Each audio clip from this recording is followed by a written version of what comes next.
Welcome back, everyone. It's time for Daybreak in 10 on Color 10. We are with you commercial-free 10 minutes from now until the end of the show. We want to get you started off by getting a check of that forecast first. So that's where Beth Finello comes in. Beth, good morning.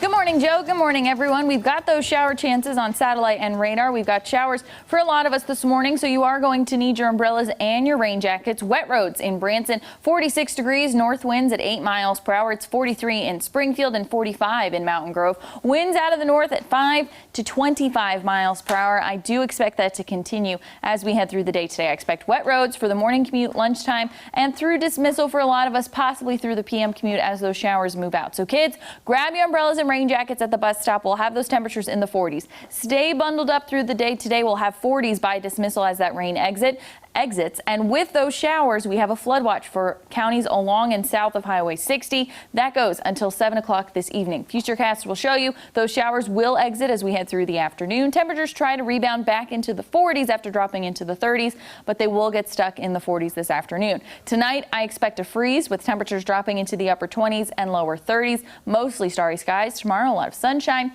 and temperatures in the 50s and 60s. Kids, as you're heading out for trick-or-treating on Saturday, we'll have those temperatures in the 50s. It will be quiet after what will be a rainy day today. Some areas of concern, creeks, rivers, and low water crossings for the day today. But we do set our clocks back an hour. You do get 1 more hour of sleep on Sunday. And check your batteries and your carbon monoxide detectors, your smoke detectors, and your weather radios. A lot of sunshine as we head into this weekend, and a lot of sunshine as we head into much of next week. New for you this morning, Cox Health and the Springfield Greene County Library District are partnering to help people search for accurate and trusted health care information. Nigel McDonald is in studio this morning to show us how the group is getting this accomplished. Nigel. Yeah, Joel, good morning. The group is creating an interactive database users will be able to access by visiting the library's website. Now, the interactive modules will be accessible through the Springfield Greene County Library website and work to teach people how to sort fact from fiction, something clinical information specialist Nicole Montgomery says is important when answers to health questions seem to be easily located with a quick Google search. I think that, especially with COVID, that, and it's, I obviously have no idea how long this pandemic will last, but as you said, there's a lot of misinformation and a lot of, probably untrustworthy information available. And so being able to go look for information online, to know that you're looking at resources, we're going to focus on resources from the National Library of Medicine. Well, Montgomery says it's important to remember that your provider will always have the final say on your healthcare treatments and recommendations. All right, Nigel McDonald reporting it this morning. Thank you. News from around the region for you. Mark and Patricia McCloskey are the St. Louis couple facing felony charges for waving guns at protesters who marched near their home this summer. They're now asking for Circuit Attorney Kim Gardner to be removed from their upcoming case. The McCloskey's attorney cites emails that referencing the case that were sent to potential donors ahead of Gardner's primary election victory in August. Gardner's office says, quote, fundraising emails establish her interests was only in pushing back against Republican attacks on her and her prosecutorial authority, which have nothing to do with the defendants. Officials in Illinois have released body camera footage from the night police shot and killed 19-year-old Marcellus Stinnett and wounded his girlfriend. An officer pulls over the couple and tells Stinnett he's under arrest. The car speeds away, which led to a chase. Off camera, another officer approaches the vehicle and shots can be heard. Police say the officer opened fire out of fear for his safety, but the girl says her boyfriend was still alive after he was shot. The officer ignored her pleas to take him to the hospital. Authorities say the officer did not turn on his body cam until after he pulled the trigger, so that officer has since been fired. Making news around America for you, protests in D.C. continue over the death of 20-year-old Karan Hilton. People gathered to demand police take accountability for his death. Most protests were peaceful, although later in the night some police became violent as police tried to clear the area using sprays and flashbangs. Several officers were injured there too, and a number of arrests were made. Body camera footage from that pursuit should be or could be released today. A community came together to remember the victims of a fatal bus crash in Tennessee. The accident happened earlier this week when a school bus collided with a utility service vehicle. The driver of the bus and a 7-year-old girl were killed in that incident. At least 7 other kids on the bus were injured.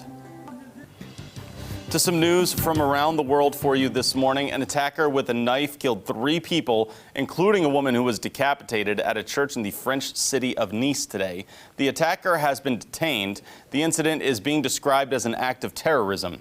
Several other people are reported to have various injuries. Just earlier this month, a French middle school teacher was beheaded by a man of Chechen origin.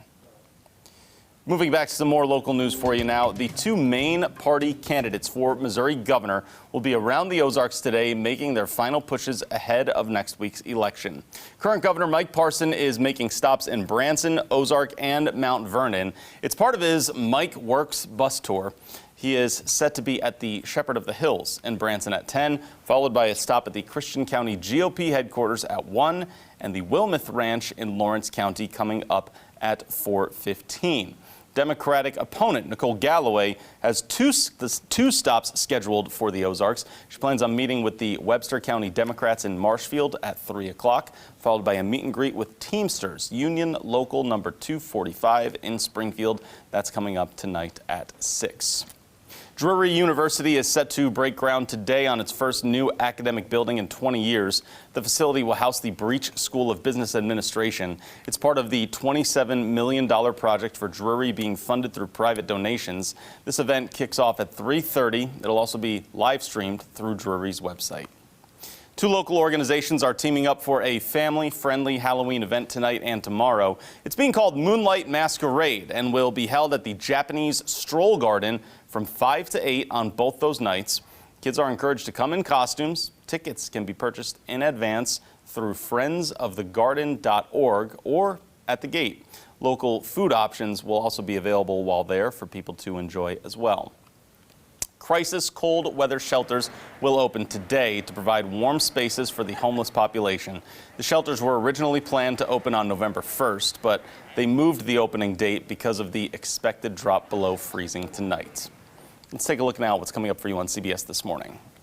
Coming up, how has President Trump's coronavirus response affected his re-election campaign? We'll talk with his chief of staff, Mark Meadows. Plus, the head of the Louisville Police Union speaks out about the Breonna Taylor investigation. Coming up on CBS This Morning.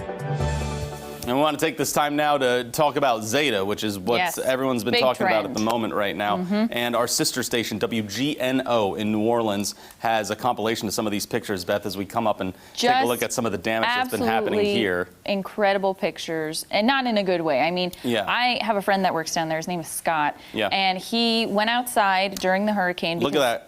Sorry to interrupt. The power line's coming right down on cars as we take a look right here. Oh, yeah, and that's downtown. That's right near, I've been down there towards Bourbon Street, I think it is, or whatever it is down there.